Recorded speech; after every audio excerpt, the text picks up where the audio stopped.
Hello friends, welcome back to crime watch with Harshavardhan. December 15వ తారీఖు అంటే ఇదే నెల 15వ తారీఖు ఉత్తరప్రదేశ్ రాష్ట్రంలోని సంభాల్ జిల్లాలోని చౌందసి గ్రామంలో ఒక మురిక్కాలువలో కొన్ని కుక్కలు ఒక సూట్ కేసుని పీక్కోవడం లాక్కోవడం స్థానికులు గమనించారు. పైగా ఆ సూట్ కేసు నుంచి దుర్వాసన వస్తుంది. దాంతో స్థానికులకి అర్థమైపోయింది. ఎందుకో మీకు కూడా అర్థమైపోయి ఉంటుంది. వెంటనే పోలీసులకు ఇన్ఫామ్ చేసి, సార్, ఇక్కడ ఒక సూట్ కేసుల నుంచి దుర్వాసన వస్తుంది, మాకెందుకో అనుమానంగా ఉంది, మీరు వెంటనే రండంటే పోలీసులు హుటాహుటిన సంఘటనా స్థలానికి చేరుకున్నారు. ఈ లోపల గ్రామం మొత్తం ఈ వార్త పాకిపోయింది. గ్రామంలో ఉన్న ప్రతి ఒక్కరూ ఆ మురిక్కాలో చుట్టే గుమ్ముగూడి ఏం జరుగుతుందా అని ఉత్కంఠగా ఎదురుచూడటం మొదలుపెట్టారు. పోలీసులు సూట్ కేసుని ఓపెన్ చేస్తే అందులో అందరూ అనుమానించినట్టుగానే ఒక మొండె ఉంది. తల లేదు, చేతులు లేవు, కాళ్ళు లేవు. పోలీసులు మరింతగా ఆ సూట్ కేసులో పరిశీలిస్తే ఒక నరికివేయబడ్డ చేతిలోని ఒక భాగం కూడా కనిపించింది. అలాగే ఒక అండర్వేర్, ఒక టీషర్ట్ కూడా కనిపించింది. పోలీసులు వాటన్నిటిని స్వాధీనం చేసుకున్నారు. ఆ తర్వాత ఆ మొండాన్ని, నరికివేయబడ్డ ఆ చేతిలోని ఒక భాగాన్ని పోస్ట్మార్టం నిమిత్తం ప్రభుత్వ ఆసుపత్రికి తరలించారు. ఆ తర్వాత కేసు ఇన్వెస్టిగేషన్ చేయడం మొదలుపెట్టారు. తల లేదు కాబట్టి మృతుడు ఎవరన్నది పోలీసుల ముందున్న పెద్ద సవాలు, పెద్ద ప్రశ్న. దాంతో పోలీసులు చుట్టుపక్కల గ్రామాల్లో అలాగే సోషల్ మీడియాలో మాకు ఒక మొండె దొరికింది, మీకు ఎవరికైనా అనుమానం ఉంటే, ఎవరింట్లో అయినా ఎవరైనా తప్పిపోతే మమ్మల్ని సంప్రదించండి అని అన్నారు. అలాగే చుట్టుపక్కల ఉన్న పోలీస్ స్టేషన్లో ఏమైనా మిస్సింగ్ కంప్లైంట్ ఉందా అనే కోణంలో కూడా పోలీసులు విచారించడం మొదలుపెట్టారు. 3 రోజులు అవుతున్నా ఎవ్వరు కూడా రాకపోయేసరికి ఆ మొండానికి దహన సంస్కారాలు, అంత్యక్రియలు నిర్వహించారు. కానీ నిర్వహించే ముందు అన్ని కోణాల్లో ఆ మొండాన్ని, చేతిని పోలీసులు ఫోటోలు తీసుకుని పెట్టుకున్నారు. ఈ లోపల పోస్ట్మార్టం రిపోర్ట్ వచ్చింది. ఆ రిపోర్టులో ఆ నరికివేయబడ్డ చేతి భాగం మీద రాహుల్ అన్న పచ్చబొట్టు ఉంది అని పోస్ట్మార్టం రిపోర్టులో ఉంది. దాంతో పోలీసులకి ఆ మొండెం రాహుల్ది అన్నది అర్థమైంది. కానీ ఈ రాహుల్ ఎవరు? ఈ లోపల పోలీసులకి గత నెల అంటే నవంబర్ 18వ తారీఖు రూబీ అన్న మహిళ తన భర్త రాహుల్ కనిపించడం లేదని మిస్సింగ్ కంప్లైంట్ ఇచ్చింది అన్నది పోలీసుల దృష్టికి వచ్చింది. దాంతో పోలీసులు రూబీని పోలీస్ స్టేషన్ పిలిపించి, నువ్వేనమ్మా నీ భర్త రాహుల్ కనిపించడం లేదని మిస్సింగ్ కంప్లైంట్ ఇచ్చింది అంటే, అవును సార్ నేనే అని చెప్పింది. అప్పుడు పోలీసులు తమ వద్ద ఉన్న ఫోటోలు, టీషర్టు, అండర్వేర్ ఆ రూబీకి మహిళకి చూపించి, ఇది నీ భర్తదేనా గుర్తుపట్టని అడిగితే రూబీ వాటినన్నింటినీ చూసి, లేదు సార్ ఇది నా భర్తది కాదు అని చెప్పింది. అదేంటమ్మా నీ భర్త పేరు కూడా రాహుల్, ఇక్కడ పచ్చబొట్టు కూడా రాహుల్ అని ఉందంటే, లేదు సార్ అది నా భర్తది కాదు, నా భర్త శరీరం అలా ఉండదు, నా భర్త ఒంటి మీద ఎక్కడ కూడా ఎటువంటి పచ్చబొట్టు లేదని చెప్పింది.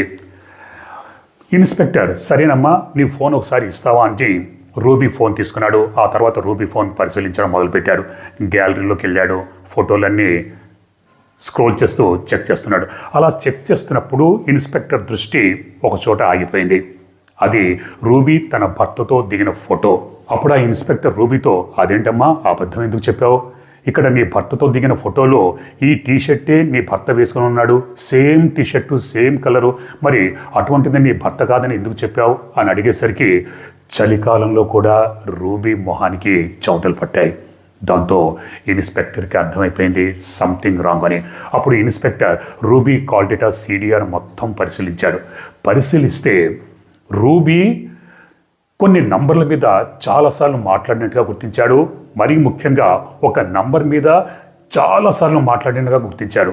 ఒకే నెలలో కొన్ని వందల సార్లు, దాదాపు 1000కి పైగా కాల్స్ ఉండడం పోలీసులు గుర్తించాడు. దాంతో ఆ నంబర్ ఎవరిదని ఆరా తీస్తే ఆ నంబర్ గౌరవ్ అన్న యువకుడిదని పోలీసులు నిర్ధారించుకున్నారు.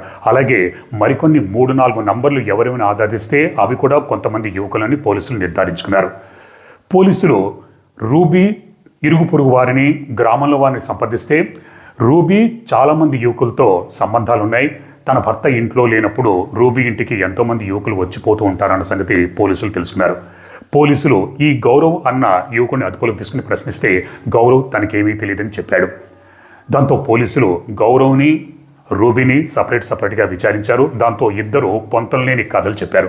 అప్పుడు మళ్ళీ ఇద్దరిని కూర్చోబెట్టి తమ దగ్గర ఉన్న ఆధారాలు అవన్నీ బయటపెట్టి తమదైన శైలిలో ప్రశ్నించేసరికి రూబీ, గౌరవ్ ఇద్దరు అవును రాహుల్ని మేమే హత్య చేశామని ఒప్పుకున్నారు. ఎలా హత్య చేశారని పోలీసులు అడిగితే తాము ఏ విధంగా హత్య చేశారు అని చెప్పిన తర్వాత పోలీసులే నిర్ఘాతపోయారు. ఆ తర్వాత ఈ విషయం సోషల్ మీడియా ద్వారా తెలుసుకున్న ప్రతి ఒక్కరు కూడా దిగ్భ్రాంతికి, షాక్కి గురయ్యారు. రాహుల్కి, రూబీకి 14 సంవత్సరాల కిందట పెళ్ళయింది. వీళ్ళకి 2 పిల్లలు పుట్టారు. ఒక కొడుకు, ఒక కూతురు. కొడుకు వయసు 12 సంవత్సరాలు, కూతురు వయసు 10 సంవత్సరాలు. రాహుల్ ఒక షూ బిజినెస్, హోల్సేల్ వ్యాపారం చేసుకుంటూ ఉండేవాడు.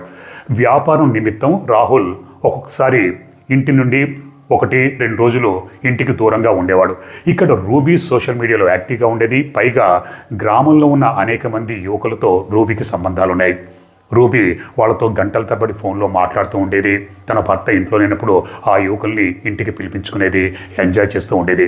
వీళ్ళలో గౌరవ్ అన్న యువకుడితో రూబీకి ఎక్కువ సంబంధం ఉంది. గౌరవ్తో గత 2-3 సంవత్సరాల నుంచి రూబీ సంబంధం పెట్టుకుని ఆ సంబంధాన్ని గుట్టుగా నడిపించుకుంటూ వస్తుంది. కానీ ఇటువంటి సంబంధాలు ఎక్కువసేపు నిలవడం ఇరుగు పొరుగు వారందరూ గమనించారు. భర్త ఇంట్లో లేని టైంలో ఎంతోమంది యువకులు వస్తున్నారు, పోతున్నారని. దాంతో కొంతమంది రాహుల్కి చెవిన పడేశారు.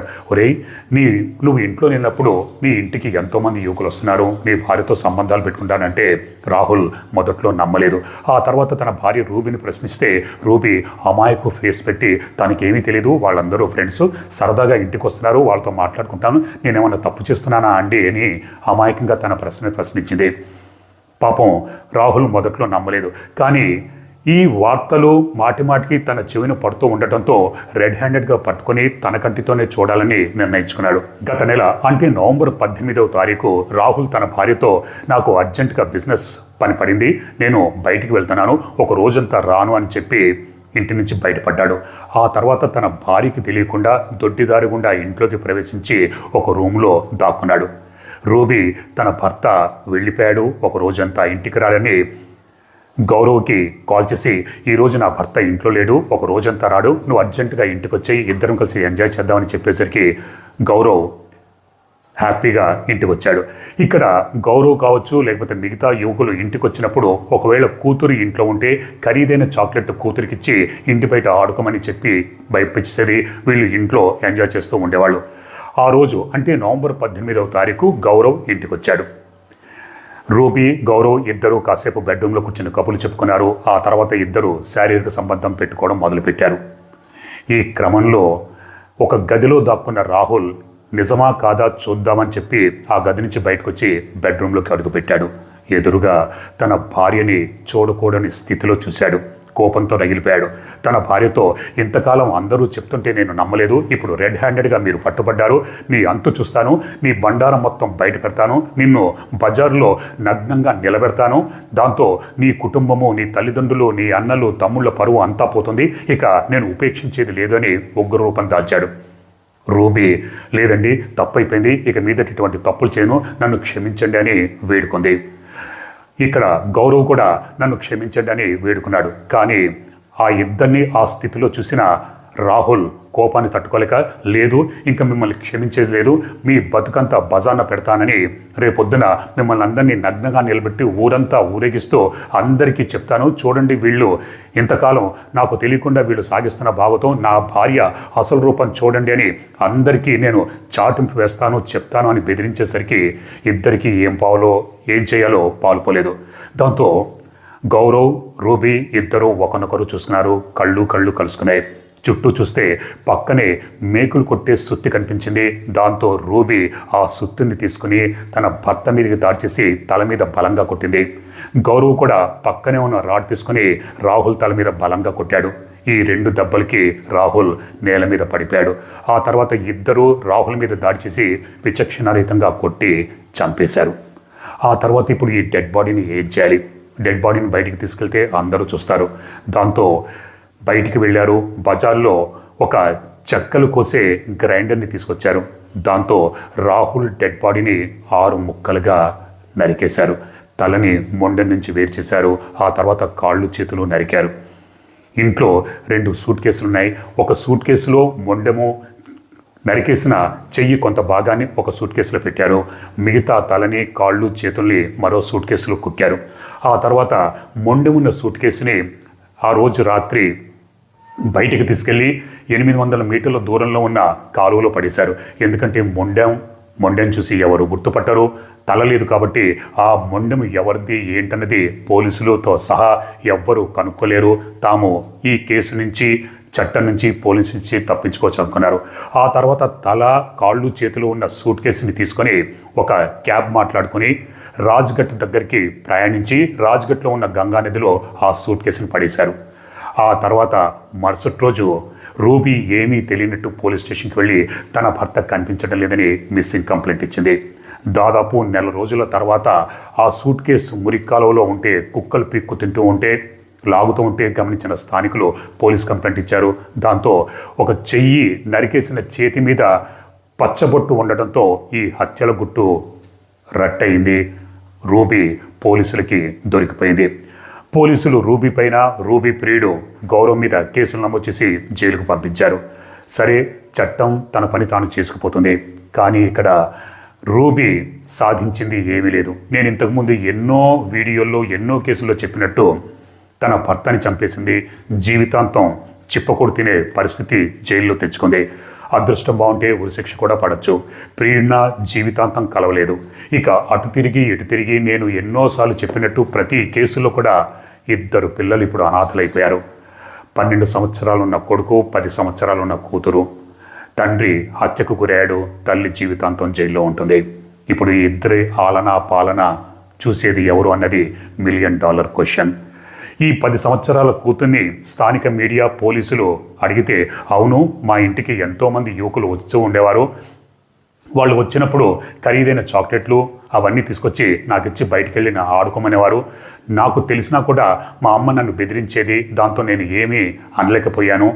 ఇప్పుడు మా నాన్నని హత్య చేసిన ఆ గౌరవ్ని, అలాగే నా తల్లి అని చూడకుండా ఇద్దరికి ఉరిశిక్ష వేయాలని మీడియాతో, పోలీసులతో అందంటే పాపం ఆ 10 సంవత్సరాల పాప తన తల్లి చేసిన చేష్టలకి, నడిపిన ఈ సంబంధాలకి ఎంత విసిగిపోయి ఉందో మీరే ఆలోచించండి. ఇలా వివాహేతర సంబంధాలు లేదా అక్రమ సంబంధాల్లో నేను ఎన్నోసార్లు చెప్పినట్టుగా చాలాసార్లు హత్యలకి లేదా ఆత్మహత్యలకి దారితీస్తాయి. ఇక్కడ ఒక భార్య ప్రియుడితో కలిసి తన భర్తని హత్య చేయడమే కాకుండా 6 ముక్కలుగా నరికి వాటిని సూట్ కేసులో సర్ది నదిలో, మురిక్కాలులో కలిపేయడం తెలుసుకున్న ప్రతి ఒక్కరు కూడా దిగ్భ్రాంతికి, షాక్కి గురై ఇటువంటి ఆడది ఒక ఆడదేనా, ఇటువంటి భార్య ఒక భార్యనా, ఇటువంటి భార్య పొరపాటును కూడా ఏ మగాడికి కూడా దొరకకూడదని అనుకుంటున్నారంటే ఈ హత్యల పరంపర ఉదంతాలు ఈ మధ్యకాలంలో ఎలా జరుగుతున్నాయో, ప్రతి ఒక్కరిని ఎంతగా ప్రభావితం చేస్తున్నాయో అందరూ అర్థం చేసుకోవచ్చు. ఇంతకు ముందు కూడా దేశవ్యాప్తంగా తీవ్ర సంచలనం కలిగించిన ముస్కాన్ కేసు. ముస్కాన్ కూడా తన ప్రియుడు సాహిల్తో కలిసి తన భర్త సౌరవ్ని హత్య చేసి ముక్కలు ముక్కలుగా నరికి బ్లూ డ్రమ్ములో కుక్కి సిమెంట్తో పూర్తి చేసింది. ఆ తర్వాత బ్లూ డ్రమ్ అంటేనే చాలామంది ఉలిక్కి పడేలా ఆ సంఘటన ఒక ఉదాహరణగా నిలిచింది. ఇప్పుడు ఈ రూబీ ఉదంతం కూడా ప్రస్తుతం దేశవ్యాప్తంగా తీవ్ర సంచలనం కలిగిస్తోంది. నేను ఇంతకు ముందే ఈరోజు హైదరాబాద్ బోడుప్పల్లో పూర్ణిమ తన ప్రియుడు మహేష్తో కలిసి తన భర్త అశోక్ని హత్య చేసి ఆత్మహత్యగా చిత్రీకరించాలని గుండెపోటుతో చనిపోయాడని పోలీసుల్ని, ఇరుగు పొరుగు వారిని, బంధువుల్ని అందరినీ నమ్మించడానికి ప్రయత్నం చేసింది. కానీ పోస్ట్మార్టం రిపోర్ట్ గుట్టు విప్పింది. దాంతో పూర్ణిమ ఇప్పుడు జైల్లో చిప్పకూడు తినే పరిస్థితి తెచ్చుకుంది. మరి మీరేమనుకుంటున్నారు? మీ అభిప్రాయాలు కామెంట్స్ రూపంలో నాకు తప్పకుండా తెలియజేయండి. మరో నిజమైన క్రైమ్ స్టోరీతో నేను మళ్ళీ మీ ముందుంటాను. అప్పటిదాకా మీరు, మీ కుటుంబ సభ్యులు క్షేమంగా, సురక్షితంగా, అప్రమత్తంగా ఉండాలని కోరుకుంటూ మీ హర్షవర్ధన్.